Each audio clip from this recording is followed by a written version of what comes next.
Now, when Ansel Adams started out, he was born in around 1900. He lived to be about 80. And when he started doing his work, photography at that point was viewed as a poor relation of painting.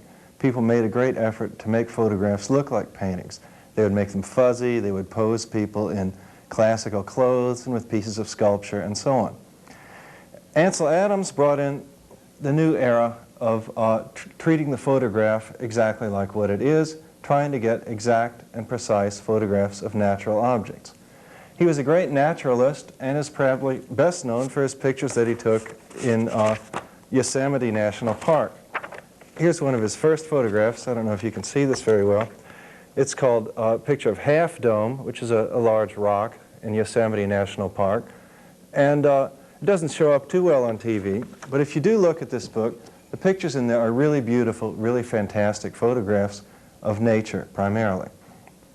You might wonder, is Ansel Adams' style of photography out of date? Well, no, not really. There's still great room for these beautiful photographs, and his prints actually sell now for a great deal of money. We're talking $5,000, $10,000 a print. You might think, why would anybody pay for a print? Can't you just buy the book and have all his pictures for the cover price of 30 or 40 bucks? Well, he actually worked very hard at making his prints. Once he said, the negative is science, producing the print from the negative is the art.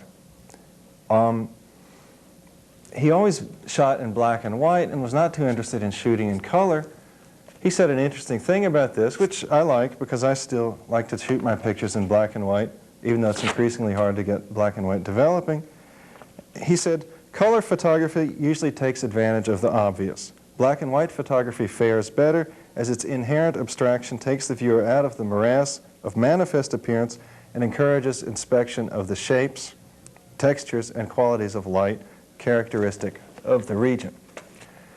So this is a very interesting book, a beautiful book, and I'm having a lot of fun reading through it. Adams has a nice way of describing his life. Each chapter is on one area, and he traces it through the whole history of it. Now, the other photography book that I want to talk about is by Andy Warhol. It's called America.